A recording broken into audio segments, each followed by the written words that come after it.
Good morning everyone. स्वागत है आपका हमारे चैनल पे। और आज है 20 दिसंबर और यहाँ पे हम लोग इम्पोर्टेंट न्यूज़ को कवर करेंगे। ओके, चलिए फटाफट देख लेते हैं क्या क्या इम्पोर्टेंट है।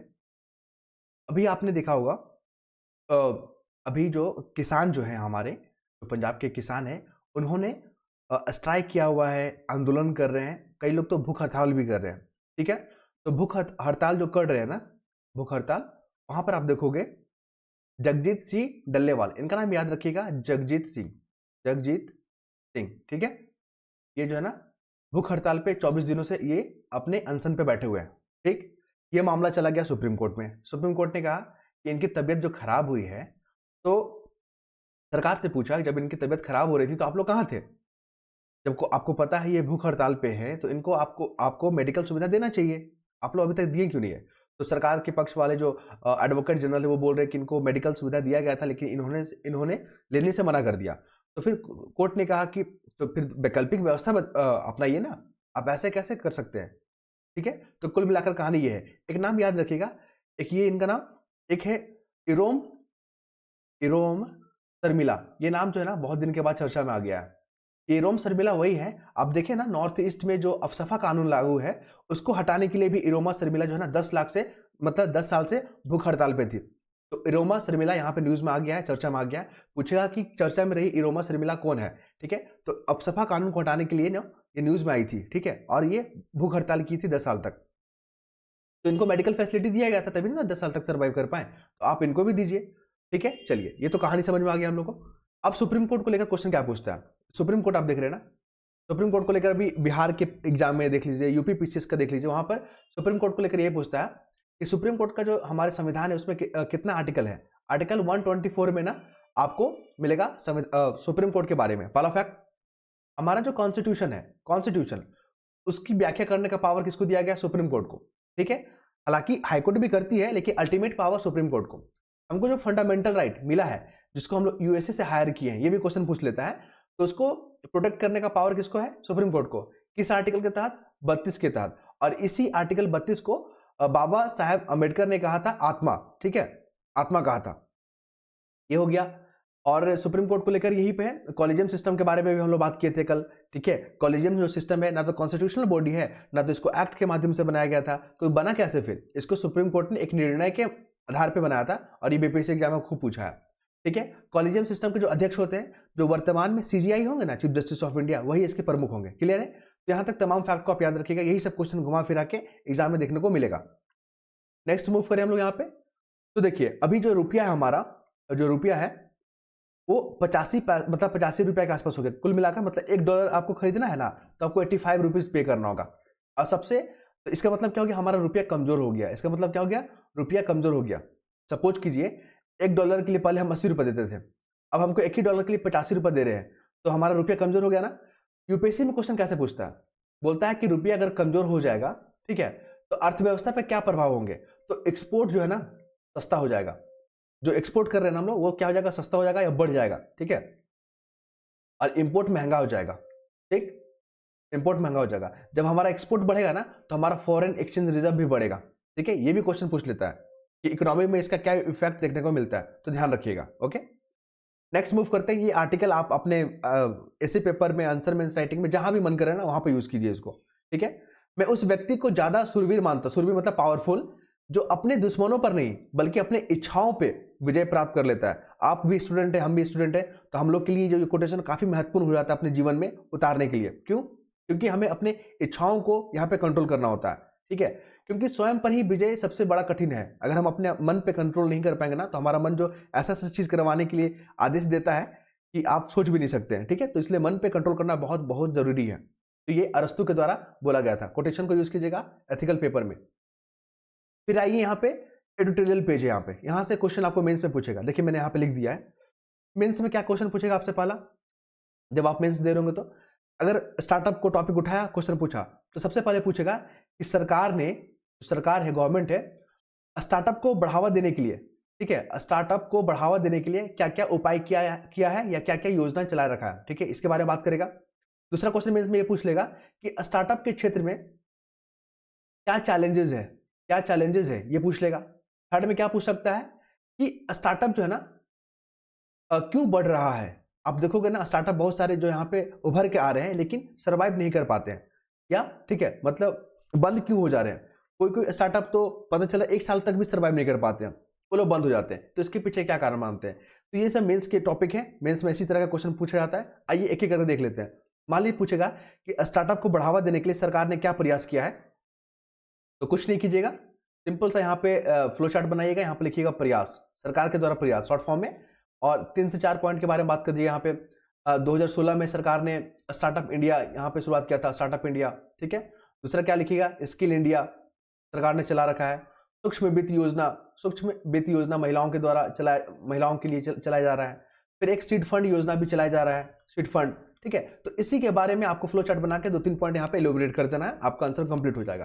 दूसरा क्या है कि यहाँ पे चैलेंजेस क्या है, चैलेंजेस यहाँ पे लिखिएगा, चुनौती लिखिएगा, अगर आप हिंदी मीडियम में है या इंग्लिश मीडियम में है तो चैलेंजेस लिख के यहाँ पे ऐसे सर्कल बनाइएगा, 3-4 पॉइंट लिखिएगा। सबसे पहले चुनौती में क्या लिखिएगा कि जो स्टार्टअप होते हैं ना, उनको नियमों को बहुत ज्यादा फॉलो करना होता है। नियम जो कानून होते हैं ना, जैसे कि अभी डिजिटल व्यक्तिगत डेटा संरक्षण अधिनियम, ये स्टार्टअप वाले को फॉलो करना होता है, तो एक बहुत बड़ा बोझ हो जाता है।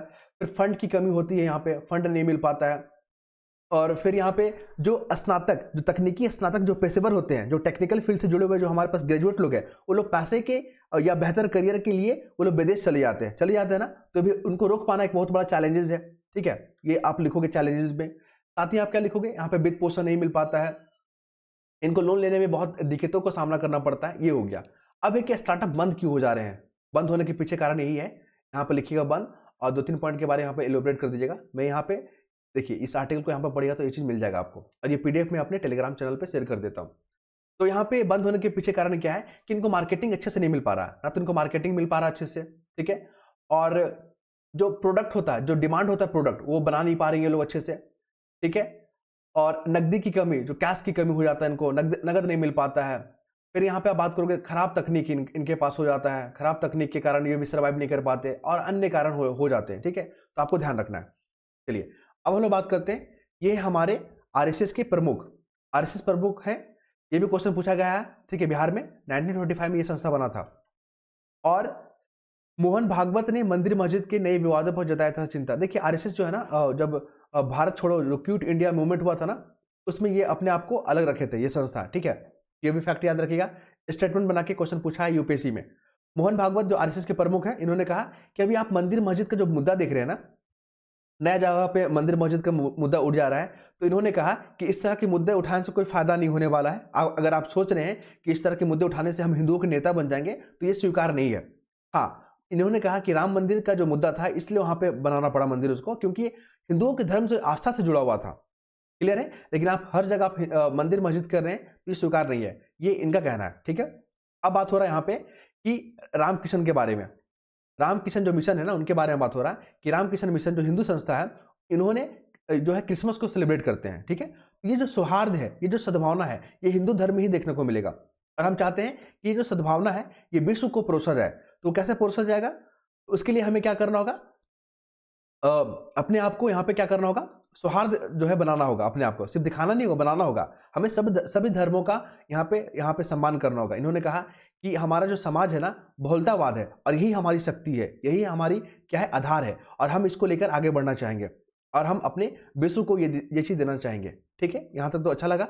अब देखिए बीपीएससी ने क्वेश्चन अभी हाल में क्या पूछ लिया, रामकृष्ण मिशन पूछा था ना आपसे, अगर आप क्वेश्चन देखिए 70 वाला, तो रामकृष्ण मिशन पूछ लिया, कब बना था, 1897 में।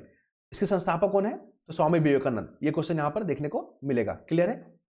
नेक्स्ट मूव करें हम यहाँ पे, तो फिर सुप्रीम कोर्ट यहाँ पे आ गए। अब न्यूज़पेपर में सुप्रीम कोर्ट तो मिलेगा ही मिलेगा आपको। यहाँ से क्वेश्चन क्या पूछता है, अभी मुद्दा क्या चल रहा था आपको बता देते हैं यहाँ पे। तो एक मुद्दा यहाँ पे आया था सुप्रीम कोर्ट के सामने कि इन्होंने कहा कि आप जो है कोर्ट के जो फैसले हैं उसको मानते क्यों नहीं है, ठीक है। तो इसको बोलते हैं कंटेम्प्ट टू कोर्ट, अवमानना, ठीक है। हिंदी में क्या बोलते हैं, अवमानना, और इंग्लिश में क्या बोलते हैं इसको, कंटेम्प्ट टू कोर्ट, ठीक है। यूपीएससी में क्वेश्चन यहाँ से पूछ लिया, बोला है कि अवमानना को लेकर, जो अवमानना जो होता है, कंटेम्प्ट टू कोर्ट है, इसको लेकर जो कानून बनाने का पावर है ना, सुप्रीम कोर्ट को भी है, हाई कोर्ट को भी है, और संसद को भी है, याद रखिएगा। यही स्टेटमेंट बना के पूछ दिया था कि आप हमें बताइए कि जो कंटेम्प्ट टू कोर्ट है, कंटेम्प्ट टू कोर्ट या अवमानना है, सुप्रीम कोर्ट और हाई कोर्ट को लेकर, ये कानून बनाने का पावर सभी को है, तो बिल्कुल सही है यहाँ पे, ये स्टेटमेंट सही था। ठीक है, यूपीएससी में ऐसा क्वेश्चन पूछा गया है। नेक्स्ट मूव करें हम लोग यहाँ पे, तो वेस्टर्न एशिया में आपको पता चल रहा है डिस्टर्बेंस चल रहा है वहां पे, वेस्टर्न एशिया कई बार हम लोग जिक्र कर रहे हैं। तो यहाँ पे आपसे अभी इजराइल ने जो है हमला किया है, आपको पता है, फिलिस्तीन पे, फिर लेबनान पे, फिर आपका वहाँ ईरान पे भी चल रहा, टेंशन चल रहा है। तो कुल मिलाकर जो क्वेश्चन पूछे जाते हैं आपको दिखा देते हैं आपको। देखिए, इजराइल के साथ अभी टेंशन किसके साथ चल रहा है? फिलिस्तीन के साथ और लेबनान के साथ और ईरान के साथ चल रहा है। इजराइल ने यहाँ साफ कर दिया है, अगर आप हमें नुकसान पहुंचाओगे ना तो आपको 10 गुना इससे ज्यादा नुकसान झेलना पड़ेगा। ठीक है, यहाँ तक तो बात ठीक है, समझ में आया हमें। क्वेश्चन क्या पूछता है? अभी जो चरमपंथी जो समूह है, चरमपंथी जो समूह है ना, उसके बारे में, जैसे कि आप देखोगे लेबनान, वहां पे जो चरमपंथी समूह है कौन है? हिजबुल्ला, हिजबुल्ला आप याद रखेंगे। फिर आप फिलिस्तीन की अगर बात करें, फिलिस्तीन की बात करें तो वहां पे चरमपंथी समूह कौन है? हमास। ईरान में अगर बात करें तो वहां पे चरमपंथी समूह कौन है? हुती। यही क्वेश्चन आपसे पूछ लेगा, 4 को दे देगा नाम देश का, उसका चरमपंथी समूह बोलेगा मैचिंग करके बताइए। ठीक है, तो आप लोग को अलर्ट रहना है। टू स्टेट थ्योरी के बारे में बात किए थे हम लोग बार बार बात नहीं करेंगे, आपको पता ही होगा टू स्टेट थ्योरी क्या होता है। अब हम लोग बात करेंगे यहाँ पे भारत और अमेरिका के बीच में एक समझौता हुआ है। 2 समझौता के याद रखिए, बीपीएससी टारगेट करता है, यहां से क्वेश्चन पूछता है। आर्टेमिस समझौता, बोलेगा आर्टेमिस जो है समझौता है ना, किन 2 देशों के बीच में हुआ है? तो ये भारत और अमेरिका के बीच में हुआ है, स्पेस के क्षेत्र में, भारत और अमेरिका। ठीक है, आप इसको ध्यान में रखिएगा। एक और समझौता हुआ है, एक्जी ठीक है, ओम जो मिशन है ना, ये भी भारत और अमेरिका, इंडिया और अमेरिका के बीच में हुआ है। 2 फैक्टर हो गया, याद रखिएगा। इस जो समझौता हुआ है ना, जो हमारा जो मानव युक्त जो अंतरिक्ष मिशन है, जो संयुक्त अंतरिक्ष अन्वेषण है, उस क्षेत्र में यहाँ पे हम लोग काम करेंगे। ओके, नेक्स्ट मूव करेंगे। यहाँ पे हम लोग बात करें तो यहाँ पे जो महत्वपूर्ण बात है क्या है, ये देखिए, अभी जॉर्जिया न्यूज में आया था, तो हम लोग ब्लैक सी को भी कल देख रहे थे और आज भी देखेंगे, तो अभी 2 दिन और चलाएंगे इसको हम लोग। कैस्पियन पहले हम लोग देखते हैं ब्लैक सी, यहाँ से क्वेश्चन पूछा गया है यूपीएससी में भी, यूपीपीसीएस में, कौन कौन देश के साथ बाउंड्री साझा करता है? तो ब्लैक सी करता है रसिया के साथ, एक और करता है यहाँ पे जॉर्जिया के साथ। पता ना, जॉर्जिया में 11 जो है भारतीय मारे गए थे अभी हाल ही में। क्यों? क्योंकि वहां पे कार्बन मोनोऑक्साइड गैस के कारण, तो इस कारण से जॉर्जिया न्यूज में आ गया। फिर टर्की भी यहाँ पे बाउंड्री साझा करता है। फिर हम लोग बात करेंगे कैस्पियन सी के बारे में। कैस्पियन सी जो है ना, रसिया बाउंड्री साझा कर रहा है, ईरान कर रहा है, और यहाँ पे कौन कर रहा है? अजरबैजान। ये भी याद रखेंगे आप। फिर अभी बीपीएससी जैसे एग्जाम में जो यहाँ पे पर्वत को लेकर क्वेश्चन पूछ लेता है। देखिए, यहाँ पे नॉर्थ से साउथ अरेंज करने के लिए बोलेगा, तो कैसे लिखेंगे? सबसे पहले यहाँ पर देखिए कौन आ रहा है, यहाँ पे आ रहा है कबाल दुर्ग। ठीक है, कबाल दुर्ग पर्वत यहाँ पर देखने को मिल रहा है। डोडा बेटा आ रहा है देखने को। ठीक है, उसके बाद आपको क्या देखने को मिल रहा है? पहले तो नीलगिरी, नीलगिरी है, उसके बाद डोडा बेटा, डोडा बेटा के बाद अनाईमुड्डी, अनाईमुड्डी। ठीक है, और उसके बाद आ रहा है कार्डेमम, कार्डेमम। ठीक है, तो ये चारों जो है ना पर्वत को आप यहाँ पर लोकेशन याद रखिएगा, क्वेश्चन पूछेगा आपसे। उसके बाद नदी भी देख लीजिएगा, गोदावरी नदी देख रहे हैं ना, भीमा नदी देख रहे हैं ना, कृष्णा नदी देख रहे हैं ना, सारे जो ना बे ऑफ बंगाल में मिलता है ये सब। ठीक है, पेन्नार नदी देख रहे हैं ना, तुंगभद्रा देख रहे हैं, ठीक, और कावेरी देख रहे हैं यहाँ पे, तो सभी का यहाँ पे तेल नदी भी देख रहे हैं ना, महानदी का सहायक नदी तेल नदी। ठीक है, ये सब क्वेश्चन पूछा गया है। उसके बाद आते हैं हम लोग यहाँ पे पोर्ट को लेकर भी क्वेश्चन पूछ दिया था बीपीएससी में कि बताइए यहाँ पे आर्टिफिशियल पोर्ट कौन सा है? तो चेन्नई पोर्ट होगा यहाँ पे आप नॉर्थ, यहाँ पे आप वेस्ट वाला लोकेशन याद रखिएगा, यहाँ पे नॉर्थ वाला, वेस्ट में आपका कांडला जो गुजरात में है, मुंबई पोर्ट महाराष्ट्र में है, जवाहरलाल नेहरू पोर्ट महाराष्ट्र में है, और मोरमू गोवा जो है आपका महाराष्ट्र में है, न्यू मैंगलोर भी आपका कहाँ पे है? कर्नाटक में है। उसके बाद है आपका कोची पोर्ट केरल में है। फिर हम लोग बात करेंगे कोलकाता का हल्दिया पोर्ट वेस्ट बंगाल, पारादीप उड़ीसा, विशाखापट्टनम आंध्र प्रदेश, इन्नौर जो है आपका चेन्नई में है, और इसके बाद चेन्नई पोर्ट जो है तमिलनाडु में, तुर्तीकोरन है आपका यहाँ पे, कहाँ पे है? तुर्तीकोरन तमिलनाडु में है। यहाँ पे मन्नार की खाड़ी देखने को मिलेगा, मन्नार की खाड़ी भी क्वेश्चन पूछा गया बीपीएससी में, याद रखिएगा। इसके बाद हम लोग बात करेंगे पर्वत को लेकर। देखिए यहाँ पे जो सीरीज है केटू कहाँ पे? यहाँ पे केटू है, इसको याद रखिएगा। केटू के बाद आप याद रखिएगा यहाँ पे नागा पर्वत, केटू के बाद यहाँ पर नागा पर्वत का लोकेशन याद रखिएगा, क्योंकि यहाँ पर भी बोलता है वेस्ट से ईस्ट की तरफ अरेंज करें।